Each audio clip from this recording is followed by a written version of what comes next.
আসসালামু আলাইকুম। ও ব্যক্তি তথ্য সংশোধন ও যাচাইকরণ করতে গিয়ে দেখা যাচ্ছে যে নগদ যে অ্যাকাউন্টটা আছে,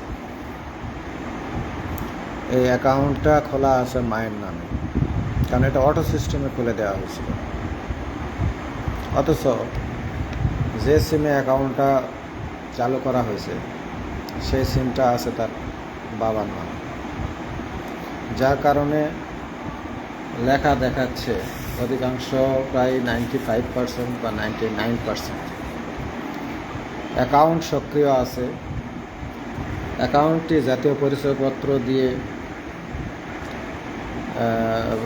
জাতীয় পরিচয়পত্রের সাথে যুক্ত আছে, মোবাইল নম্বরটি জাতীয় পরিচয়পত্রের সাথে যুক্ত নয়।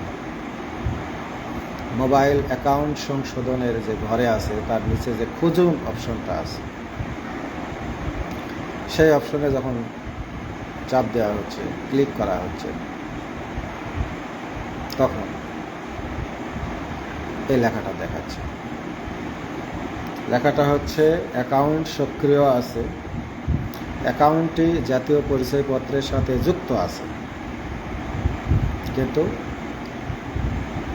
মোবাইল নম্বরটি জাতীয় পরিচয়ের সাথে সমন্বিত নয় বা যুক্ত নয়। অর্থাৎ সিম একজনের নামে তোলা হয়েছে, এনআইডি দিয়ে তোলা হয়েছে, আর একজনের এনআইডি দিয়ে নগদ অ্যাকাউন্ট খোলা হয়েছে। এগুলো নিচ্ছে না, তথ্য এগুলো নিচ্ছে না। এই কাজ কে কীভাবে করতে পারছে আমি বুঝতেছি না। এই জন্য সকলের অবগতির জন্য বলতে চাচ্ছি যে এই সিমের মালিকানাগুলো চেঞ্জ করে নেন, কারণ এখন নতুন সিম কিনে আবার নগদ অ্যাকাউন্ট খুলতে গেলে অনেক সময় লাগবে। তার চেয়ে নগদ অ্যাকাউন্ট যেহেতু খোলাই আছে, যদি কেওআইসি, যেটা আমি গতকাল ভিডিওতে যেটা বলছিলাম যে কেওআইসি কীভাবে সংশোধন করা যায়, মালিকানা পরিবর্তন করা যায় অ্যাকাউন্টের, কিন্তু সিমেরও মালিকানা পরিবর্তন করা যায়। সিমের মালিকানা পরিবর্তনের জন্য স্মার্টফোনে ফিঙ্গারপ্রিন্ট দেওয়া একটু সমস্যায়, যে কোনো আশপাশে, বাড়ির আশপাশে হোক বা পাশের মোড়ে হোক, যে কোনো একটা দোকানে যারা সিম বেচে বিক্রি করে, এদের কাছে ওই ফিঙ্গারপ্রিন্ট দেওয়ার মেশিন আছে। কাছের একটা ছোটো একটা মেশিন থাকে না, ওই যে নখ ঢোকাই দেয়, এভাবে যে নখ, এভাবে নখ দেয়, যে এভাবে নখের প্রিন্ট নেয় না ডান হাতে বাম হাতে, ওই ফিঙ্গারপ্রিন্ট দেওয়ার যে মেশিনটা আছে ওটার মাধ্যমে ফিঙ্গারপ্রিন্ট দিলে ওই ফিঙ্গারপ্রিন্টের মাধ্যমে ও তথ্য বের করে। সেক্ষেত্রে যার সিম, এটা স্বামীর সিম স্ত্রীর নামে দিবে, যেহেতু স্বামীর সিমের এনআইডি দিয়ে তোলা সিমেরই তো স্ত্রীর নামে নগদ অ্যাকাউন্ট খোলা হয়েছে, তার মানে স্বামী দিবে স্ত্রী নিবে, অথবা স্ত্রী দিবে স্বামী নিবে। তো সেক্ষেত্রে স্বামীর এনআইডি নাম্বার, স্ত্রীর এনআইডি নাম্বার এবং স্ত্রীর ফিঙ্গারপ্রিন্ট, এই কয়টা জিনিস দোকানদারের কাছে পেশ করতে হবে। তাহলে দোকানদার ওই ফিঙ্গারপ্রিন্টে যার নামে সিম ট্রান্সফার হবে তার ফিঙ্গারপ্রিন্টটা নেবে। আর এর জন্য একটা কোম্পানির থেকে একটা ফি আছে, সিম ট্রান্সফার ফি।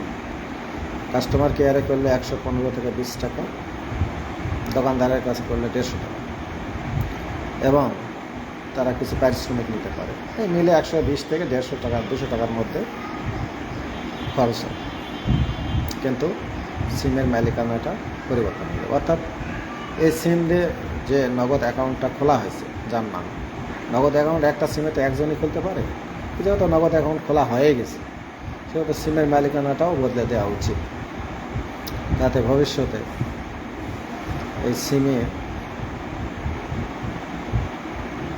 লেনদেন করতে সুবিধা হবে। এবং গতকাল যেভাবে বলছিলাম সেভাবে যদি নগদের মালিকানায় কোনো সমস্যা থাকে কেওআইসির মাধ্যমে সেটাও পূরণ করা যাবে। তো আমাদের তো সময় খুবই একটা জটিলতা। এই জন্য আমি বলবো, সবাইকেই বলছি, দয়া করে আপনারা সিমের মালিকানা চেঞ্জ করেন। দোকানদারের কাছে যার নামে সিম কেনা আছে, যার এনআইডি দিয়ে সিমটা কেনা ছিল তার ভোটার আইডি, আপনি যে নেবেন আপনার ভোটার আইডি, আর আপনি দোকানে গিয়ে ওই ফিঙ্গারপ্রিন্ট মেশিনে ফিঙ্গারপ্রিন্ট দেন, অথবা নিজের নিজের স্মার্টফোনে যদি ফিঙ্গারপ্রিন্ট দিতে পারেন এটাও হবে। তবে দোকানে গেলেই সুবিধা, এই ফি নিবেই, কোম্পানির যে ফিটা সেই ফিটা নিবেই, 115 120 থেকে 200 টাকা যে ফিটা লাগে এই ফিটা কোম্পানি নিবেই। কাজেই দোকানে গিয়ে করাই ভালো, তবে নির্ভুল হবে, যেহেতু ওরা সবসময় কাজগুলো করে। আপনারা কাজটা করে নেন, যাতে এবারের মতো আমাদের এই সমস্যা সমাধান হওয়ার সম্ভাবনা আছে। সবাই তো বুঝতে পারছি। আসসালামু আলাইকুম।